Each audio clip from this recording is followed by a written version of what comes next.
Call the roll. Livingston, Yes. Joe Walker, Yes. Barron, Yes. Newton. Motion passes. Thank you. Our next order of business is this meeting is designed for us to have a public hearing and get input from the citizens of Richland County as it relates to the American Rescue Plan funds and how we plan to spend them and distribute them throughout our community and our county. So in the next few moments, I'm going to turn it over to Mr. Brown and his team. They're going to do a brief presentation before we open up our public hearing. Mr. Brown. Yes, ma'am. So this brief PowerPoint slide is for the benefit of individuals who may have just started following along with this and want to know what this public input opportunity is all about. So we'll ask the clerk's office if you will put that PowerPoint presentation up, and we'll go ahead and get started. First, Richland County received an allocation from the American Rescue Plan. We received that allocation in the form of $40 million. That first part of that allocation is a part of a two-part allocation, which we would expect to receive the second part no later than 12 months from the point that we got this first allocation. So it'll be sometime shortly after that we would expect to receive a second allocation, bringing the total amount that Richland County is expecting to receive from the Treasury to $80,576,000. So that is the amount of money that we believe that Richland County will receive from the U.S. Treasury. And keep in mind, we have received our first allocation of $40 million, consistent with that plan. The next slide shows you that the funds may cover costs associated with March 3rd, 21 through December 24th, 2024. And again, a couple of things here, if you see on the slide, funds must be incurred or obligated by December 31st, 2024, and then they must be expended with all work performed and completed by December 31st, 2026. So again, those are two different timelines that we have to be aware of, but we are working with that in mind. The next slide shows allowable fund uses. So as we talk to citizens about their opportunities for input, this gives them some general information about how the county can use these funds. It can be used to support public health response, to address negative economic impacts, premium pay for essential workers, payroll expenses for public health and safety employees, can be used to replace public sector revenue loss, water and sewer infrastructure, broadband infrastructure, and again, in response to replacing revenue loss, the exclamation point you see, it says most flexible funds from Richland County for the large revenue estimate totals about $28 million. So what that means is that the county can use these funds a bit more flexible than the pots that are specifically associated with these other allowable uses. So that's something that gives us a little bit of flexibility. The next slide is citizen input, and that brings us to where we are today. Certainly, this is one mechanism that we are using. It is not the only one. We expect that citizens will have additional opportunities to participate, including the online survey that's going to continue to run, also through email and other public meetings that we'll have, which will allow citizens to have public input about how Richland County may utilize these funds. So there's a long line. I won't read it right now, but if you go on the county's website, you can participate in our online survey. And we have had over, I believe, 287 persons already participate online and give us feedback, specifically filling out that survey. So in addition to any public input you might receive today, know that we are gathering information as a point of that public survey. And that next slide shows that. So today we have received 18 emails to provide input, and we're going to have the clerk read those as appropriate when the chair gives the floor for that. Also, as I mentioned, we have over 287 responses as of the time of us printing out this information, which constitutes roughly about 92 pages of data. And so if you were to look at some of those, I'm not going to go into details here, but we've already looked at those and saw where people are saying, here is where they are looking at those needs. And we've kind of ranked those just with the information we have now. But they just to let you know that there's data out there that we are collecting. The next slide, which will be the last slide, again, the ideal here is that the county has to first submit a preliminary plan. That is a function of the U.S. Treasury's requirements. And so that's what we've asked the council to approve already. And that's what we're going to be presenting. That preliminary plan is just what it's called. It's not final. So anything that we looked at in a broad strokes scenario, we can go back and refine that during the course of our quarterly report outs.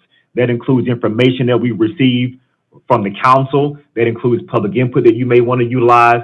All those things are components of those quarterly report outs that we can use to refine our overall expenditures that we plan to use for the American Rescue Plan. And with that, Madam Chair, that concludes that overview. Thank you, Mr. Brown. Before we open up our public hearing, I do want to open up the floor for any of my colleagues who may have any questions about the presentation that Mr. Brown just presented. Ms. Newton, you're recognized. Thank you, Madam Chair. Mr. Brown, my question is not exactly about what you just presented, but is about the finalization of the federal guidelines. If you could just update us on where we stand with the final responses to the questions that were submitted to Treasury. Sure. If you don't mind, I'm going to ask Ms. Lori Thomas. Lori Thomas is our Assistant County Administrator working with our financial arm. And so I'm going to ask Ms. Thomas to come and address the committee's question. Ms. Thomas.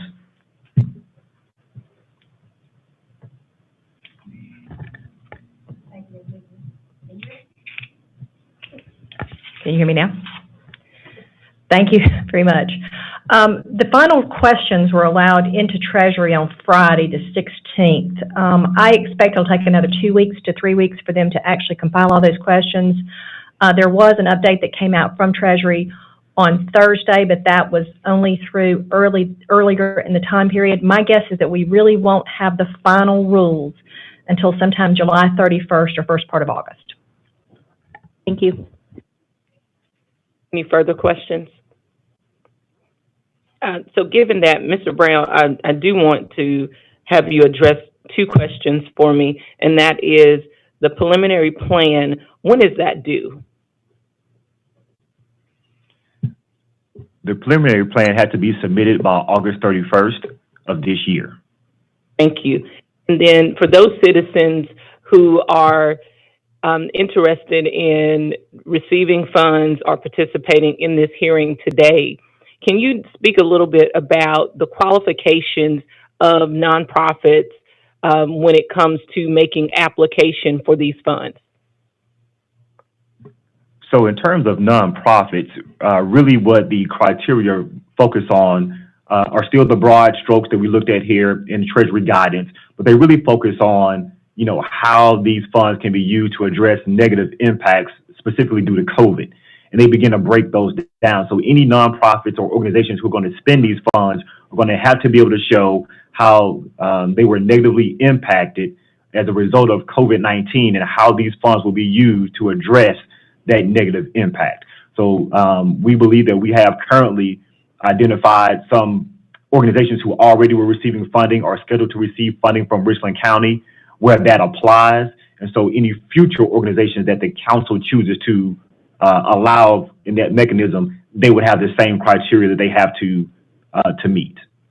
And if you would, one final question, and that's please speak to, I know we've gotten some response and some emails already, but speak to when it comes to how these funds can be used. So when, for instance, is the allowable cost to be used for operational costs or set aside for trust funds and things of that nature.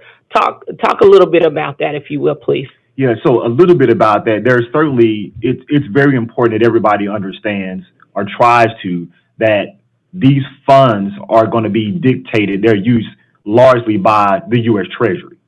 And so what that means is that as a part of those allowable expenses, if there are programs that we want to do, that doesn't mean that we can't. It just means that these funds will not be eligible to be used in that mechanism.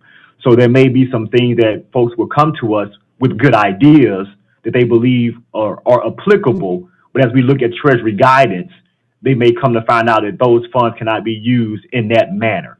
So I would certainly ask anyone who is looking at that in addition to providing that information to the county, you certainly can do this a little bit of extra homework by looking at the U.S. Treasury and the fact that they've presented regarding the expenditure of these funds. And then that way it won't get into whether or not, Richland County is just allowing us to do this or not. It would be, what is the Treasury guidance on the utilization of these funds? And if this program or these expenditures align with those approved guidelines.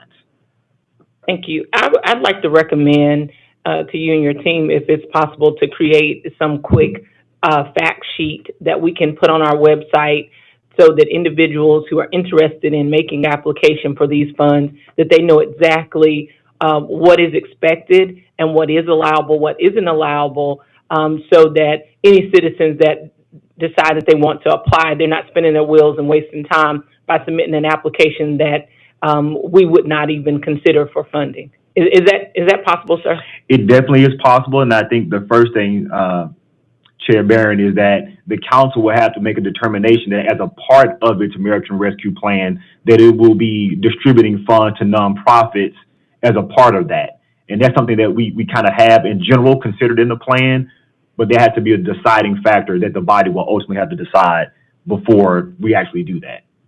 Very well. Thank you so much. Yes, ma'am. So at this point, we are going to open and move forward with our public hearing. I think that... I have one question before you sure, open the yes, public sir. hearing, if you don't mind.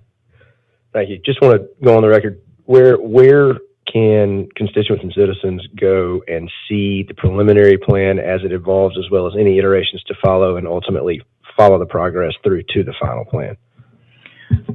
So we can actually post that online. I don't know if the plan itself is already posted, but that's a good question. We can actually go ahead and post that and then follow up with this committee via email, let you know where it's posted and put a good link on there.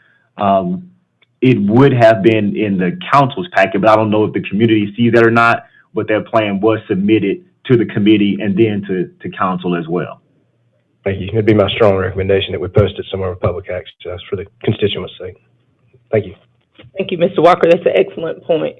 So let's move on to our public hearing. Ms. Onlia, let's start with the individuals that are present. Yes, ma'am. Latasha Taste is our first.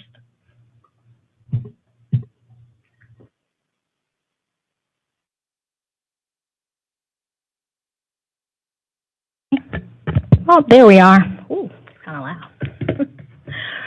Hello, my name is Latasha Taste, and I'm with Communities and Schools, and I'm here representing our local office here in Columbia. I want to recognize all the council members here present and the chair and the committee. Thank you for having us today. As we shift to the recovery phase of the COVID-19 pandemic, education is the new front line. Students are facing unique challenges that will require a collaborative and strategic approach to their social, emotional, and education needs, making the CIS program focus on integrated student supports and more relevant than ever. Our program is designed to combat many of the social emotional factors that schools will need to be armed to address as they return to the classroom for the 2021 school year. From student re-engagement, parental advocacy, combating anxiety and depression, behavioral supports for returning to school and full-day classroom instruction, you name it, our site coordinators are armed and ready to do so. To solidify and ensure our program's success in an existing feeder pattern in Richland County community, we are asking the county to consider an investment of $85,000, and this will support our work at 4 schools, providing one-on-one case management support for 200 students and whole school supports. If we look at our case management numbers alone, the counties equate to approximately per student cost of $425 for an entire year of programming. As many nonprofits, we took financial hits in the past year, and as a result of COVID pandemic, we have not fully rebounded from those losses from corporate and individual funding streams. But we are working diligently on a braided revenue plan to rebuild so we are able to maintain and grow our support in our future. Also, our recent merger, which many of you have already been aware of, with our sister affiliates in Greenville and Charleston across the state, are helping us to look towards streamlining and scaling supports across the state. We truly anticipate these adjustments will begin to realize within the next 18 to 24 months based on the overarching strategy. Again, we always try to secure funding on a multi-year and consecutive years as possible to further our relationships with school districts. As you know, students are coming to school more anxious than ever, so having a site coordinator in the school to follow them throughout the school year is really critical. We ask for the county to have your support on this reading and this proposal, and we look forward to submitting. Thank you. Thank you. Ms. Only, before we continue on, if we could, thank you, Ms. Tace, if we could make sure that we adopted the agenda. I'm not certain if we call for the vote on that. Did? Okay, great. We're ready for the next. Okay. The second participant is Omi Selma. Now, Omi, that's up your last name. I will tell you what it is. Thank you. It's Omer Salma Rahimtullah. Good afternoon, everyone. Chairman Livingston, Committee Chair Barron, Council Members Tarascio, Newton, and Walker. Thank you so much for having us here and the opportunity to speak to you about the experiences of hunger in families in Richland County that were, of course, amplified during the pandemic. My name is Omer Salma Rahimtullah.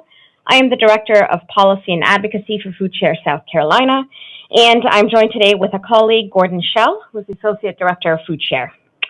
The COVID-19 pandemic has amplified hunger across the country, especially in families with children. So prior to the pandemic, household food insecurity was hovering at around 10.5% nationwide, and a bit higher in families with children at 13.6%. Since the pandemic started, there has been a significant increase in this rate, ranging from about 15 to 22% in households being without children who are food insecure, and 20 to 28% in households with children. This, of course, increased number in hunger is due to just the increasing retail prices for food and, of course, unemployment and sickness. Black and Latino families have been hit disproportionately harder due to long-standing structural inequalities in income, education, healthcare, housing, and food access. Black and Latino adults were more than twice as likely as white adults to report in late March 2021 that their households were food insecure. And all those stats are from Feeding America and the Center on Budget and Policy Priorities. As some of you know, the work that Food Share has been doing across Richland County to help these families meet their food and nutrition needs in an accessible, direct, and discreet way. So our Fresh Box program that we're best known for, that's our produce box program, leverages the South Carolina SNAP Healthy Bucks incentive to allow families to purchase a 15-pound box of fresh fruits and vegetables for only $5 and a larger box for $10 on SNAP. We work with 30 local partner organizations here in the county to distribute these boxes, and they are all packed with a dedicated team of volunteers. During the pandemic, the demand for our boxes in Richland County has increased 60%, demonstrating a clear need for Food Share for families in our county. However, as you know, Food Share was originally located in the Save-A-Lot grocery store, just kind of across the street and a bit north, and it was pardon me? Your time. Is that the time? Okay, can I get one more minute, or ask Gordon to read the rest? No, it's a 2 minute. Okay. 2 minutes. Thank you, but we do have your presentation. You do, and you have our package of community support letters. Thank you. Yes. I did not realize that was the bell. Thank you so much. Ms. Only, we're going to transition to you all reading the emails that we received in. Yes, ma'am. Thank you. The first is from Michael and Mary Ann Fay. We are residents of Richland County and want to weigh in on how the ARPA funding will be appropriated. One of the great needs in Richland County is affordable housing. Many families of all ages, including the elderly with limited income, are finding it very, very difficult to find affordable, safe housing. This, of course, leads to a lot of transience, instability, and homelessness. I'm calling on Richland County to allocate 10 to 15% of the $80 million toward an affordable housing trust fund We are aware of this need and opportunity because we are members of More Justice through our church, St. John Newman on Polo Road. Okay. The next one is from Carol Lee. Hello, my name is Carol Lee, and I'm a resident of Richland County. I'm writing as a member of More Justice. Eligible uses for the American Rescue Plan Act and funding include addressing negative economic impacts from the COVID-19 crisis, including providing assistance to families facing financial insecurity. Such insecurity ties into the lack of safe and affordable housing. Thus, I am calling on Richland County to use $10 million of the $80 million to start an affordable housing trust fund. This should be a priority considering that Richland County has the 10th highest eviction rate in the country. Thank you for your consideration. All right, and the next one is from Reverend Peter Sousa. Hello, I am Reverend Peter Sousa, and I am writing as a member of More Justice. Eligible uses for the American Rescue Plan Act include addressing negative economic impacts from the COVID-19 crisis, including providing assistance to families facing financial insecurity. Such insecurity ties into the lack of safe and affordable housing, yet the provided survey did not provide ample opportunity to shed light on this matter. I write also on behalf of my parishioners of Our Lady of the Hills who are residents of Richland County. And the next one is from Ashley Ramsey. My name is Ashley Ramsey, and I am a member of More Justice. I'm writing to whom it may concern about eligible uses for the American Rescue Plan Act, funding, and how I believe some of the funds can be used to help our community.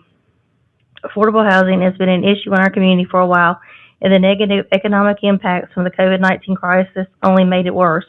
Even though vaccinations are rolling out and the economy is hopefully on the road of recovering, there are many people in our community that are still facing financial insecurity today.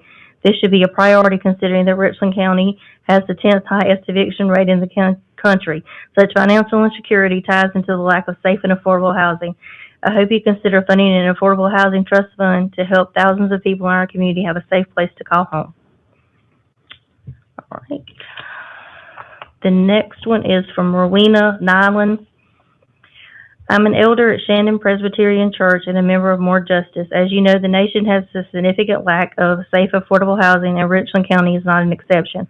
I urge the Richland County Council to provide the initial funds to create an affordable housing trust fund, either from general revenues or from the federal funds the county has received. This is a great opportunity for us to move forward to ensure that children have safe housing across the county. All right, the next one is from Diane Babin. Hello, I am Diane Babin, a resident of Columbia, and am writing as a member of More Justice. Eligible uses for the American Rescue Plan Act funding include addressing negative economic impacts from the COVID-19 crisis, including providing assistance to families facing financial insecurity. Such insecurity ties into the lack of safe and affordable housing, yet the provided survey did not provide ample opportunity to shed light on this matter. Having affordable housing would impact health care costs as well as social costs, as lack of safe, sanitary, affordable housing has a huge negative impact on individual and family well-being and health. The state pays millions for health care through Medicaid. It can save much money by ensuring people have a safe, pleasant place to live without having to forego food or other necessities. It is not just the poor for who need help with housing. Even hardworking people cannot afford the rents that keep going up. I hope you will do the right thing, which is also the cost-effective thing, and support the Affordable Housing Trust Fund. The money is there. Let's make use of it. As promised for quite a while now, it will make Columbia healthier, happier, and safer. The next one is from Eileen Cargill. I am Marie Cargill, and I am writing as a member of More Justice. Eligible uses for the American Rescue Plan Act include addressing negative economic impacts from the COVID-19 crisis, including providing assistance to families facing financial insecurity. Thus, I am calling on Richland County to use $10 million of the $80 million to start an affordable housing trust fund. The next one is from Lucy Orton. Hello, I am Lucy Orton, and I am writing as a member of More Justice and a school psychologist in our community. The struggles our students see with housing has a humongous impact on their success and negative impacts on the growth of our community. Eligible uses for the American Rescue Plan Act funding include addressing negative economic impacts from the COVID-19 crisis, including providing assistance to families facing financial insecurity. This should be a priority considering that Richland County has the 10th highest eviction rate in the country, and our school districts and success rates are so very unevenly distributed. The next one is from Zeke Hanford. I am Zeke Hanford, and I am running as a member of More Justice. Our research has revealed that for decades, the county has known the need for more affordable housing. We also learned that a trust fund with a stable source of funds is working in about 300 communities to provide safe and affordable housing. This will mean nurses, firefighters, teachers. My son, who works for the city, will have a chance to find housing that does not take more than 30% of his income in rent and utilities. I am not asking for Section 8 housing. I am asking for safe and affordable housing for hardworking voters. And best of all, you won't be raising taxes. It is time for our community leaders to step into the action of establishing our housing trust fund. I urge you to be such a leader. All right. The next one is from David Lee. I am a resident of Richland County and writing a member of More Justice. Eligible uses for the American Rescue Plan include addressing negative economic impacts from the COVID-19 crisis, including providing assistance to families. Thank you for considering this request. All right. Do you want to go? Ellen Fowler, Skidmore. I appreciate the chance to give input on the use of American Rescue Plan Act funding. Safe and affordable housing is my #1 priority in the use of these funds. I am convinced that unsafe and insecure housing is one of the greatest needs in our county and one of the things that holds us back as a county and a state with regards to economic development. The congregation I serve as pastor is a member of the interfaith nonprofit More Justice, and having been engaged in their work, I ask that you lobby Richland County to use $10 million of the $80 million to start an affordable housing trust fund. This should be a priority considering that Richland County has the 10th highest eviction rate in the country. Please use your influence to help us secure housing that is both safe and affordable instead of forcing families to choose either safe or affordable. It is an investment that will pay dividends for generations, and it is the morally right thing to do. I will be praying that Richland County will set aside at least $10 million for an affordable housing trust fund. Okay, and the last one is from Kayla Gilchrist. I hope this message finds you well. My name is Kayla Gilchrist, and I am writing as a member of More Justice, which I participate in through my church in downtown Columbia, located in District 4. Even prior to the COVID-19 pandemic, I was very familiar with housing insecurity in Columbia. When I moved as a young professional to the city to work, it was very difficult to find something that I could both afford and that was safe. Ultimately, I moved outside of the city, but within Richland County in District 8, but still ended up paying over 45% of my income to rent alone. This meant that I had less to spend on things like groceries, healthcare needs, and investing in local businesses in my community. Then when emergencies occurred, like a blown tire on my car, I had no choice but to take on credit card debt. I don't believe that anyone in our community should have to live with that uncertainty and instability, and the county needs to prioritize addressing the lack of affordable housing in Richland County. Eligible uses for the American Rescue Plan Act funding include addressing negative economic impacts from the COVID-19 crisis, including providing assistance to families facing financial insecurity. Such insecurity ties back into the lack of safe and affordable housing, as it certainly did for my family, yet the provided survey did not provide enough opportunity to really describe how the financial insecurity caused by the pandemic and the lack of affordable housing impacts thousands in our county. Thus, I am calling on Richland County to use $10 million of the $80 million to start an affordable housing trust fund. Richland County has the 10th highest eviction rate in the nation, and it is absolutely paramount that Richland County Council prioritize addressing this issue. We are far past being proactive, and what was already a problem was only further exacerbated by the pandemic. Our community is in crisis, and Richland County must do something bold and necessary to change the tide. Thank you for your consideration and passing on these comments. That's all the comments I have. And did we have anyone from our new way of logging in online? Did anyone from there?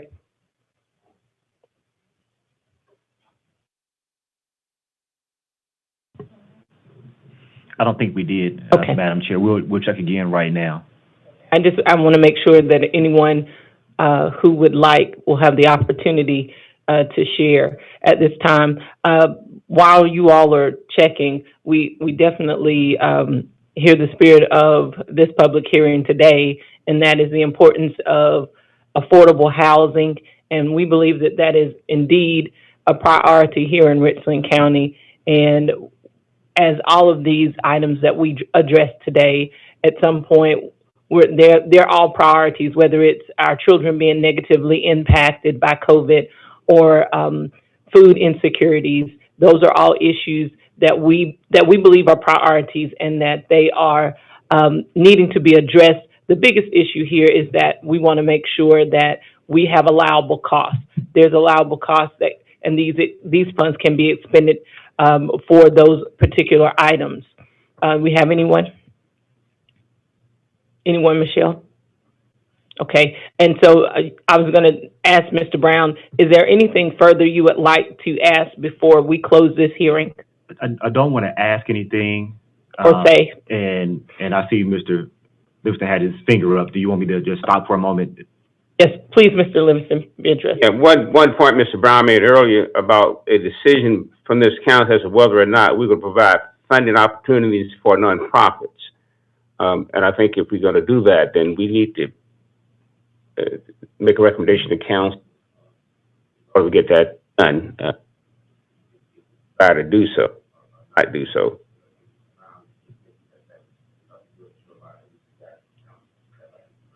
That's correct. We did put it in our preliminary plan, which in general council did approve.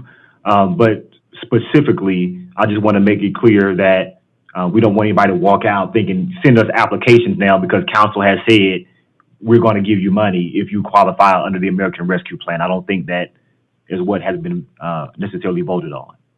So you need a motion from council if council wish to provide funding to nonprofits. Is that? If you wish to do that, and you don't have to decide that today necessarily, because remember we also have the quarterly plans. But if you want to do that, the answer is yes, and you would also then need to define is there a specific pot of money, because remember so far we've only received $40 million. We've already allocated somewhere roughly around 6.5 or so towards the premium pay, and so we would need some particular amount that you would want to say would be geared towards those particular types of projects for nonprofits. I thought you needed that information now. If you don't need it now, I'm fine, Madam Chair. I definitely think that this is something that we can take up at a later date, because the great thing about these funds, on a quarterly basis, we have the opportunity to make modifications to our preliminary plan. And whereas we are already, we're sending forth a motion tomorrow to council for our preliminary plan to be approved, there are those broad categories that some nonprofits may be able to fall under, and we'll be able to provide them assistance in the future for that. Does that suffice, Mr. Chair? Anything further from any of my colleagues that are present? Ms. Newton. Thank you, Madam Chair. Mr. Brown, you don't have to have an answer for this now, but I wonder if we have any plans on how we're going to monitor other allocations of the ARPA funds by other bodies. We are Richland County, and we're in a community where there are other municipalities that have also received funding, where the state has also received funding. Of course, we're going to set what our own priorities are, but to the extent that we're operating in an ecosystem, it would be great if we understood how our funds were interacting, so to speak, with other funds out in the community. Yes, ma'am. Our intent is much like we do with other dollars that we receive, to see if there's any duplication. So number one, we would just know about it. You may continue to want to use funds in that manner, but at least you would have the ability to understand whether an individual or organization has already received funding from another source. Thank you. Oh, I'm sorry, I have one question.